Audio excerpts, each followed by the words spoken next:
बुखार, malaria, typhoid, dengue, viral रोज ही होते रहता है। रोजमर्रा की जिंदगी के अंदर बुखार आते ही रहता है।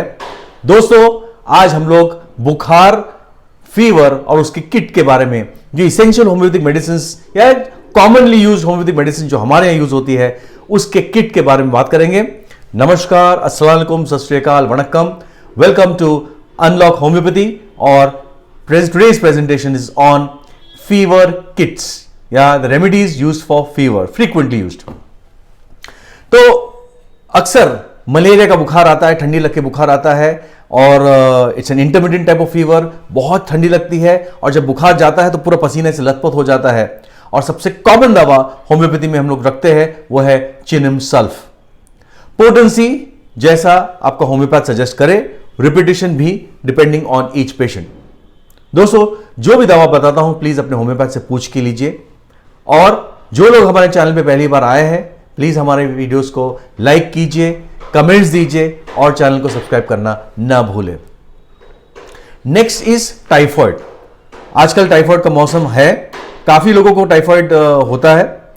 तो टाइफॉइड या टाइफॉइडल फीवर्स बहुत लोगों को टाइफॉइड के सिम्टम्स रहते हैं लेकिन इन्वेस्टिगेशन नेगेटिव आता है, जिसका विडाल टेस्ट बोलते हैं उसको, 5वें दिन तो वो नेगेटिव आता है। तो टाइफॉइड नॉर्मली 3 हफ्ते चलता है, फर्स्ट हफ्ता, सेकेंड हफ्ता एंड थर्ड हफ्ता।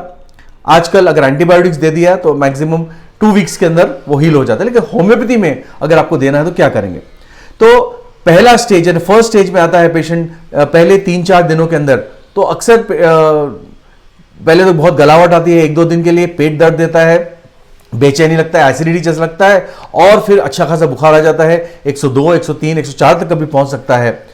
साथ में मतली होती है, खाना खाने की इच्छा नहीं होती, नौशिया और कॉन्स्टिपेशन हो जाता है।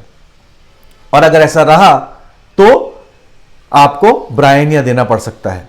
अगर कॉन्स्टिपेशन ना हो कि लूज मोशंस अगर हो गए, एकदम पानी जैसे नहीं, लूज हो गए, तो फिर रस्टॉक्स दे सकते। फिर सेकेंड वीक के अंदर फीवर थोड़ा सा कम हो जाता है, मॉडरेट रहता है, लेकिन बुखार रहता है, पूरी तरह से जाता ही नहीं नॉर्मल। वीकनेस इंटेंस हो जाती है बिकॉज खाना पीना बिल्कुल कम हो जाता है। जो जबान है उस पर कोटिंग आ जाती है, ब्राउन कलर की कोटिंग, मुंह से बदबू आने लगती है, मुंह में छाले भी आ सकते हैं और छोटे से हल्के बॉडी पे थोड़े से रैश भी आ सकते हैं। बॉडी पेन, अब्डोमिनल पेन ऐसा भी रह सकता है। तो ऐसे कंडीशन के लिए दूसरी दवा है जिसका नाम है बैप्टीशिया। ऑफ कोर्स ये सिर्फ 2 ही दवा है, बाकी और भी आकर जैसे आपको होम्योपैथ सजेस्ट करे आप ले सकते हैं, लेकिन साथ में नहीं, कोई भी एक दवा लेंगे। डेंगू बहुत ही कॉमन है, डेंगू फीवर। तो डेंगू 3 प्रकार के होते हैं। एक तो है डेंगू फीवर, डेंगू है लेकिन केवल बुखार है आपको। दूसरा है डेंगू हीमोरेजिक फीवर, का मतलब होता है आपके प्लेटलेट्स इतने कम हो गए हैं कि शायद नाक से ब्लीडिंग हो सकता है, मुंह से ब्लीडिंग हो सकता है। तो डेंगू हीमोरेजिक फीवर, और आपके स्किन के ऊपर छोटे छोटे पर्पल कलर के स्पॉट्स आ सकते हैं जिसको हम पेटिकी बोलते हैं। और तीसरा है डेंगू शॉक सिंड्रोम, मतलब पेशेंट का बीपी इतना कम हो जाता है कि आपको एडमिट होना पड़ सकता है, उनको सलाइन लगानी पड़ सकती है और आपको बीपी ऊपर लाना पड़ सकता है। तो जो पहला स्टेज है डेंगू फीवर, उसके अंदर ठंडी लग के बुखार आता है और जोड़ों में दर्द बहुत होता है, जैसे चिकनगुनिया में होता है वैसे। सर्दी खांसी, सर्दी तो नहीं होगी लेकिन नाक बंद हो जाता है या नाक बहने लगता है या नाक गीलापन आ जाता है। खांसी अक्सर नहीं होती। ऐसा रहा तो वी स्टार्ट विथ यूपिटोरियम पर्फ। अगर पानी की प्यास बहुत ज्यादा रही तो यूपिटोरियम पर्फ ना देते हुए आर्सेनिक भी दे सकते हैं आप। डेंगू हीमोरेजिक फीवर के अंदर क्या होता है कि प्लेटलेट काउंट कम हो गए, तो अब तो आइदर एडमिट करो पेशेंट को या ऑब्जर्वेशन में रखो। और सबसे अच्छी दवा है जिसका नाम है क्रोटालिस हॉरिडेस। कौन से पोटेंसी में देना, उसको कैसे रिपीटेशन करना, ये आपका होम्योपैथ आपको अच्छे से बताएगा।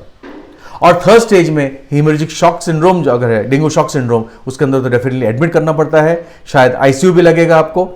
अब वहां की ट्रीटमेंट बिल्कुल अलग हो जाएगी। लेकिन अगर होम्योपैथिक हेल्प चाहेंगे तो वापस आर्सेनिक हेल्प आएगा। पोटेंसीज डिपेंड्स ईच केस के ऊपर। हाई पोटेंसी अगर शॉर्ट टर्म के लिए देना है तो, लो पोटेंसीज अगर फ्रीक्वेंट रिपीटेशन करना है तब। वायरल फीवर, अलग अलग अनेक टाइप की वायरसेस है और उसके फीवर आता है। हम कॉमन फ्लू के बारे में बात करते हैं, जहां फीवर आता है, रैश थोड़ा सा दिखता है, और अगर बुखार के साथ रैश आता है तो सबसे पहला दवा हम लोग सोचते हैं वो नैट्रम मोर। और अगर विदाउट रैश आता है, सिर्फ जोड़ों में दर्द होता है, गला बिल्कुल बैठा जैसा लगता है और बार बार करना पड़ता है, तो दवा है यूपिटर इम्पर्व या रस्टॉक्स, दोनों भी ठीक है। और वायरल फ्लू जो आता है, जो हमने पिछले 2 साल से भुगतते आ रहे हैं, अभी भी बहुत सारे लोग भुगत रहे हैं, उसके अंदर गला बिल्कुल बैठ जाता है, सर्दी, खांसी, बुखार, सिर दर्द, नाक चोकअप हो जाता है, साइनस चोकअप हो जाता है। तो पहले स्टेज के अंदर हिपरसल्फ देते हैं, चाहे आप स्वाइन फ्लू बोलो, बर्ड फ्लू बोलो, ह्यूमन फ्लू बोलो, जो भी बोलना है। और हिपरसल्फ कॉमन रेमेडी है, नॉर्मली 200 या 1 इम्पोर्टेंसी है, जैसा आपका होम्योपैथ ने आपको बोला गया है, उसका रिपीटेशन भी वैसे रहेगा। गर्म पानी के गरारे कर सकते हैं, सेक ले सकते हैं।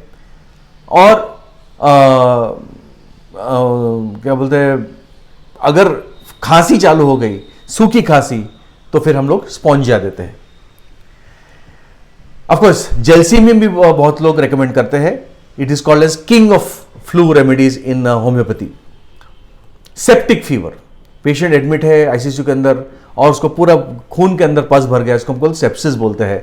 या कोई घाव लगा था और घाव को आपने अटेंड नहीं किया और वो पूरा घाव पसर गया है और सेप्टिक बन गया है, तो सेप्टिक फीवर आता है। बहुत तेजी से फीवर चढ़ता है, पेशेंट का दिल बहुत धड़ धड़ करता है, पल्स बहुत फास्ट रहती है, पानी की प्यास बहुत ज़्यादा लगती है, बिल्कुल निढाल हो जाता है पेशेंट। और सबसे उत्तम रेमेडी जो रखनी चाहिए एक फीवर किट के अंदर, वो है पायरोजिन। जी हाँ, pyrogen. Potencies normally high potencies हम लोग नॉर्मली 1 mg से चालू करते हैं, उसको रिपीट कर सकते हैं। हम लोग हमारे सेंटर के अंदर मिलीसिमल पोटेंसी यूज करते हैं। मैं जंपिंग यूज करता हूं, जैसे 0/3 चालू करता हूं, फिर 0/6, 0/8, बिकॉज ये पेशेंट लोग टाइम को बहुत कम देते हैं हमको। दोस्तों, अगर आपको इंटरेस्ट है हमारी किताबों में, तो हमारी किताबें अवेलेबल है अमेजोन पे, और आप अमेजोन पे जाके आदिल जिमखाना वाला टाइप कर सकते हैं तो आपको लिस्ट आ जाएगी। मुंबई में आता हूं मैं first Sunday off every month. अगर आपको मुझसे पर्सनली मिलना है तो अपॉइंटमेंट लेके लिए आपको ये नंबर डायल करना पड़ेगा, 76205-92847, 76205-92847। टॉन्सिलाइटिस, चाहे बच्चे हो कि बड़े हो, आजकल टॉन्सिल्स बहुत देखने को मिलते हैं। काफी लोगों को बोलना पड़ता है कि टॉन्सिल्स निकाल दो। जी नहीं, होम्योपैथिक होते हुए टॉन्सिलाइटिस आराम से ठीक हो सकता है। And the drug of choice is obviously belladonna.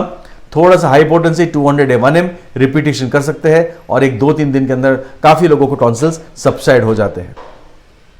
अगर टॉन्सिल्स पक गया हो, मतलब पस भर गया हो, तो बेलेडोना ना देते हुए हिपरसल्फ दे सकते हैं या मर्कसॉल दे सकते हैं। दोनों भी इक्वली इफेक्टिवली काम करते हैं। कैंसर, अनेक टाइप के कैंसर हो सकता है। और फीवर, कैंसर में बुखार बहुत कॉमन है और ये बुखार बड़ा विचित्र टाइप का बुखार रहता है, उतरता ही नहीं है, कम हो जाता है लेकिन उतरता नहीं है। एंड कभी कभी तो 9 दिन बढ़ता है, 9 दिन स्टेबल रहता है और 9 दिन लगते हैं नीचे आने के लिए, फिर 9 दिन का गैप, ऐसा फीवर साइकिल चलते रहता है। और सबसे अच्छी दवा है हम लोग जो यूज करते हैं फ्रीक्वेंटली, वो है natrum ars. Natrum ars. Tuberculosis, अनेक टाइप के, कहां भी ट्यूबरकुलोसिस हो सकता है। छाती का ट्यूबरकुलोसिस, लंग का, फेफड़े का ट्यूबरकुलोसिस, या फिर ग्लैंड्स का ट्यूबरकुलोसिस, ब्रेन का ट्यूबरकुलोसिस। बट ट्यूबरकुलोसिस के अंदर अगर बुखार ही नहीं जा रहा है, सब टीबी की ट्रीटमेंट चल रही है लेकिन बुखार ही नहीं जा रहा है, उसके लिए भी हमको क्रोसिन लेना पड़ सकता है और कोई दवा लेना पड़ रहा है, पैरासिटामोल लेना पड़ रहा है, तो क्या करें? आपके पास कोई दवा है क्या? जी हाँ, वो बुखार के लिए 2 दवा है। अगर प्यास बिल्कुल नहीं है तो पल्सिटिला, और प्यास का कोई इशू नहीं है, गलावट बहुत ज्यादा है और पल्सिटिला ने काम नहीं किया, तो एब्सिंथिनम करके एक दवा है जो ट्यूबरकुलोसिस के लिए हम लोग अक्सर वापरते हैं। बुखार के लिए, ट्यूबरकुलोसिस कंप्लीटली नहीं, सिर्फ बुखार के लिए।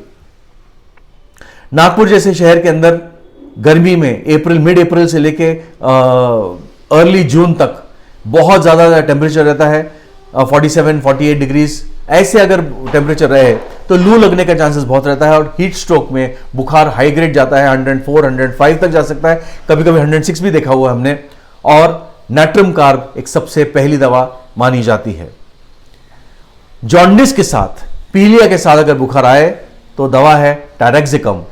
और पेशाब का इंफेक्शन हो, ठंडी लग के बुखार आए, पेशाब में जलन भी बहुत ज्यादा है, तो ड्रग इज कैंथरिस। दोस्तों, पोटेंसी पेशेंट को देख के डिसाइड करेंगे, उसी तरह से रिपीटेशन भी डिसाइड किया जाता है।